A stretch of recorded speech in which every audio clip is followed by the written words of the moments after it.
Bangladesh top one যুদ্ধে জড়িয়েছে red হক versus Bangladesh top one.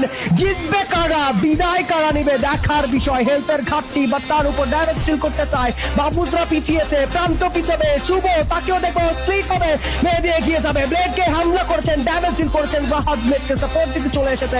রেজাদ long distance থেকে net করে যাবে, মেহেদিকে নিরাশাই করবে না। ব্লেড মেহেদিকে টেক ডাউন নিয়েছে, মেহেদির রাহাতকে গিলে খেয়েছে এবং ব্লেড বিদায় নিয়েছে। টপ ওয়ান মেহেদিকে রেস্কিউ করতে যায়, কুট্টুস এগিয়ে যাবে, বাট শুভ হামলা চালাবেন কিনা, একা শুভ হামলা চালাতে চায়, টেক ডাউন নিতে চায়, লাস্ট একটা শট, একের পর এক তিনটে ম্যাচ দলকে হারিয়েছে, আরো একটা shot, oh my God, Shubho the destroyer, Shubho the পাগলা রাজার পুরোপুরি ভাবে দ্য রেড হকসের ডিস্ট্রয় করেছেন, একা তিনটে কিল যুক্ত করেছেন, and সেই সাথে সাথে নিজের সহযোদ্ধাদের রেস্কিউ করেছে। বাংলাদেশ টপ ওয়ান আরো একবার প্রমাণ করেছে নীলের সেক্টরটাকে তারা কতটুকু ভালোভাবে চিনে।